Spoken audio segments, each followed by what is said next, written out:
What's up, guys? I was showing you how to add a server browser slash server list into your Gorilla Tag fan games. So first, what you're gonna do, go down, join the Discord. There'll be go all the way down. There'll be a server browser channel. It'll be here. You can download the thing. Then just import it into Unity. Then what you want to do next is you want to, before we start setting it up, we want to go to Photon VR Manager and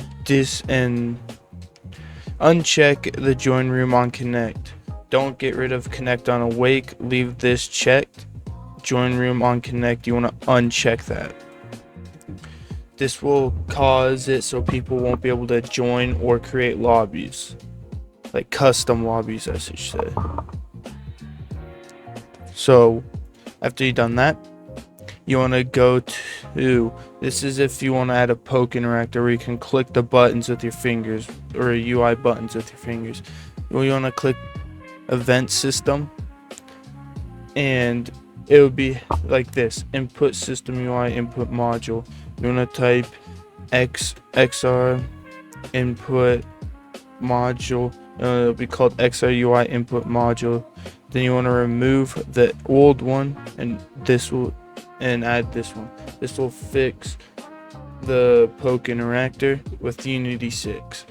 I'm pretty sure you could still do the same with other Unity versions, but if you're on Unity 6, you want to do this.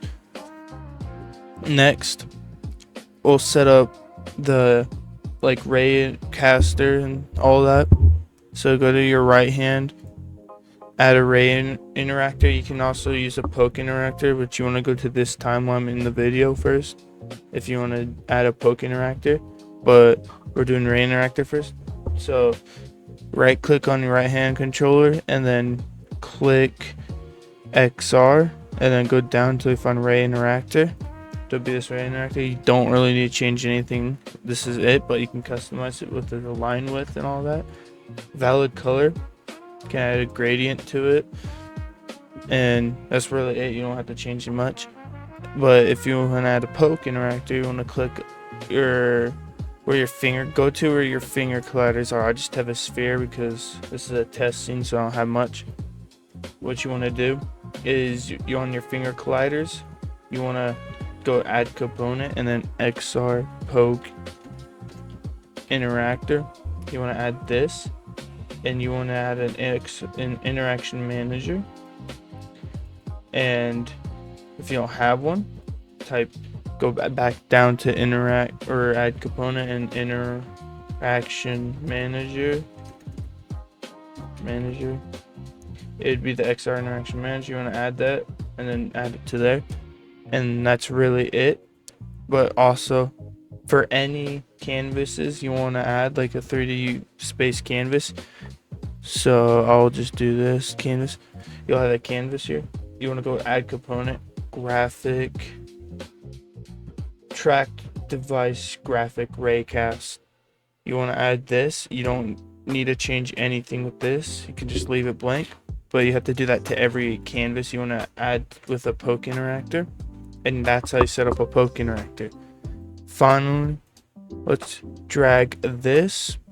This is your server browser. And also, I'd like to say, please keep this if you want to give me credit for it, but don't steal this and make it your own.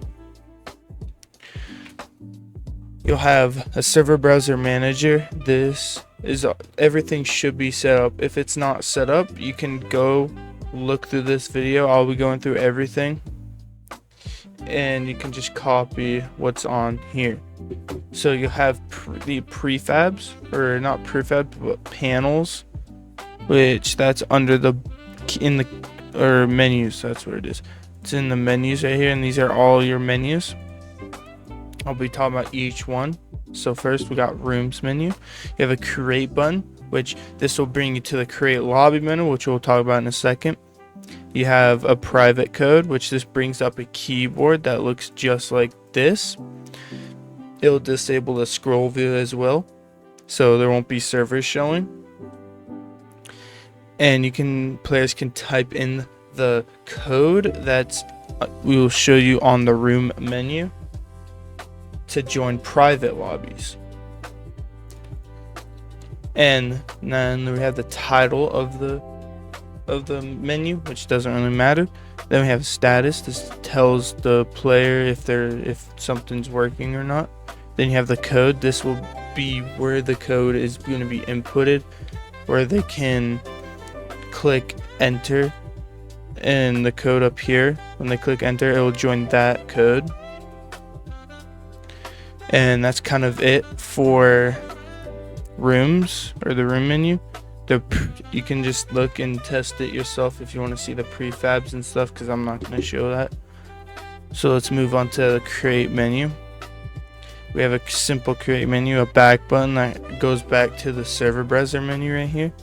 Then we have a create button, which actually creates all the